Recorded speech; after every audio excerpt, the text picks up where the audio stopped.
La légende d'Oke-Ifé, le chant des ancêtres sous la pleine lune d'Ifé, une jeune tisserande entendit un murmure que nul autre ne perçut, une voix venue des cimes d'Oke-Ifé, la montagne sacrée, qui l'appelait par son nom. Ce qu'elle allait découvrir dans ses entrailles allait changer son destin, et celui de tout un peuple. Dans le village d'Ifé, niché au cœur des terres Yoruba du sud-ouest du Nigeria, les matins s'éveillaient au chant des coqs et au parfum sucré des mangues mûres. Les cases en terre rouge, coiffées de toits de chaume, s'alignaient le long de sentiers poussiéreux où les enfants jouaient avec des cerceaux de bois. Ifé était un lieu sacré, connu comme le berceau des Yoruba, où chaque pierre et chaque arbre semblaient murmurer les secrets des ancêtres. Au centre du village trônait un baobab millénaire, autour duquel les griots chantaient des épopées lors des nuits de fête, leur voix se mêlant au crépitement des feux. C'est dans ce village qu'Adesua, une jeune femme de 20 ans, a passé ses journées à tisser des pagnes sur un métier à tisser hérité de sa grand-mère. Ses doigts agiles dansaient sur les fils, créant des motifs si complexes qu'ils semblaient vivants, des spirales évoquant les cycles de la vie, des oiseaux symbolisant la liberté, et des étoiles pour les âmes des ancêtres. Les villageois disaient que ces étoffes portaient la bénédiction des prochains, la déesse de l'amour et des rivières. Mais derrière ses yeux pétillants et son lumineux, Adesua cachait une blessure profonde. Sa mère était morte en la mettant au monde, et son père, un chasseur nommé Femi, avait disparu sur la montagne sacrée d'Oke-Ifé lorsqu'elle avait 8 ans. Depuis, les anciens lui avaient interdit de s'approcher de ce lieu, le disant maudit. Oke-Ifé se dressait à l'horizon, ses flancs couverts d'une forêt dense où les acacias et les palmiers se mêlaient aux lianes. Son sommet, souvent enveloppé de brume, semblait toucher le ciel. Les légendes racontaient qu'elle abritait une grotte scellée par une pierre gravée de symboles anciens, un lieu où les esprits des ancêtres veillaient sur Ifé. Mais nul n'osait s'y aventurer, de peur de réveiller une malédiction oubliée. Une nuit, alors que la pleine lune baignait le village d'une lumière argentée, Adesua fit un rêve qui allait bouleverser sa vie. Elle se vit au sommet d'Oke-Ifé, face à une femme dont le visage était flou, mais dont la voix, douce comme une brise, lui était étrangement familière. « Adesua, ma fille, murmura la voix, la vérité t'attend dans la grotte d'Oke-Ifé. Libérez le passé pour sauver l'avenir. » Réveillée en sursaut, Adesua sentit des larmes couler sur ses joues. Elle savait, au plus profond de son cœur, que cette voix était celle de sa mère. Le lendemain, elle ne pouvait penser à autre chose. Elle prépara un panier d'offrandes, des noix de kola pour la sagesse, du miel pour la douceur, et des fleurs d'hibiscus pour l'amour, et annonce aux anciens son intention de gravir Oke-Ifé. Les villageois, alarmés, tentèrent de la dissuasion. Mama Yemi, la doyenne du village, posa une main tremblante sur son épaule. « La montagne est un lieu sacré, mais dangereux, ma fille. Ton père y est allé, et il n'est jamais revenu. Ne réveille pas les esprits. » Mais Adesua, le regard déterminé, répondit, « Si ma mère m'appelle, je dois répondre. Je ne peux plus vivre dans l'ombre de mes questions. » Adesua partit à l'aube, vêtue d'un pagne bleu qu'elle avait tissé elle-même, orné de motifs d'étoiles scintillantes. Le chemin vers Oke-Ifé était escarpé, envahi de lianes épaisses et de rochers glissants. Des singes colobes, au pelage noir et blanc, l'observaient depuis les branches, leurs cris résonnant comme des avertissements. À mi-parcours, elle rencontra Baba Tinde, un vieux devin qui vivait en ermite dans une hutte de branchage. Ses cheveux blancs cascadaient sur ses épaules, et ses yeux, voilés par l'âge, semblaient voir au-delà du monde des vivants.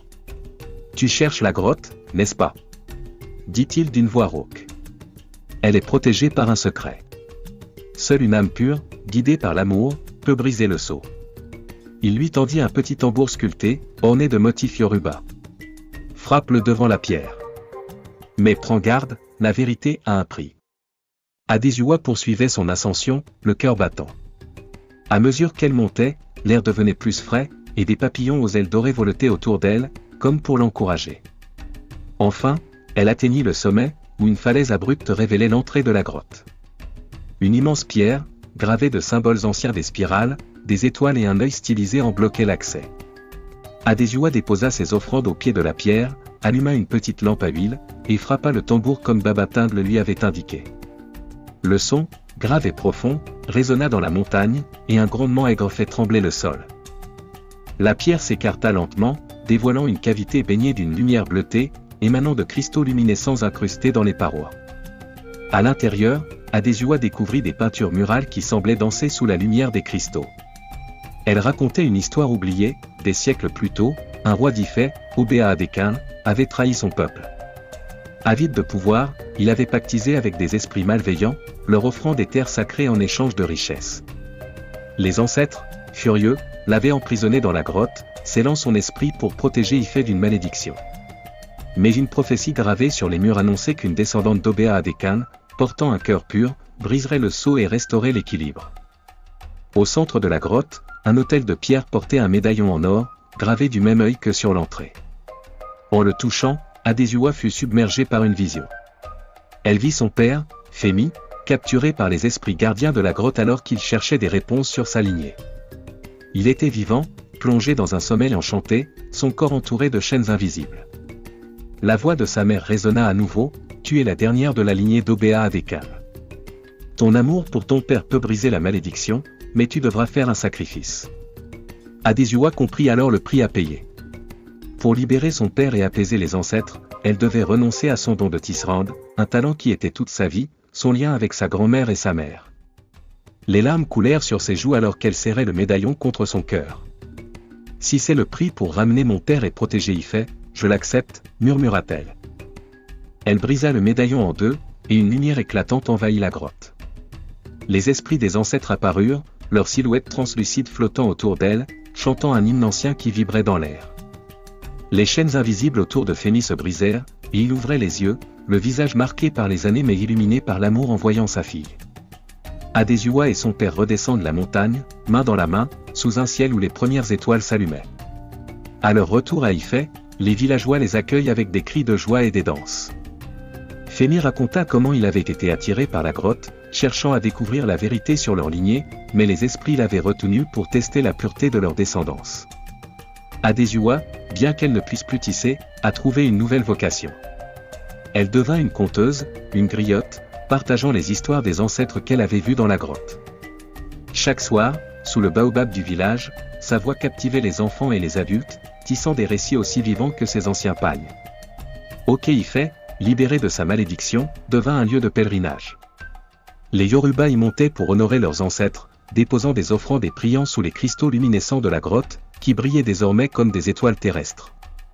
La légende d'Adésiua et de la montagne sacrée d'Ifé enseigne une leçon intemporelle. Les plus grands sacrifices, lorsqu'ils sont faits par amour et pour le bien commun, peuvent transformer les malédictions en bénédictions. À Ifé, on dit encore aujourd'hui que, les nuits de pleine lune, le vent qui descend d'Ifé porte les chants des ancêtres, rappelant à tous que l'amour et le courage sont les clés pour guérir les blessures du passé et éclairer l'avenir.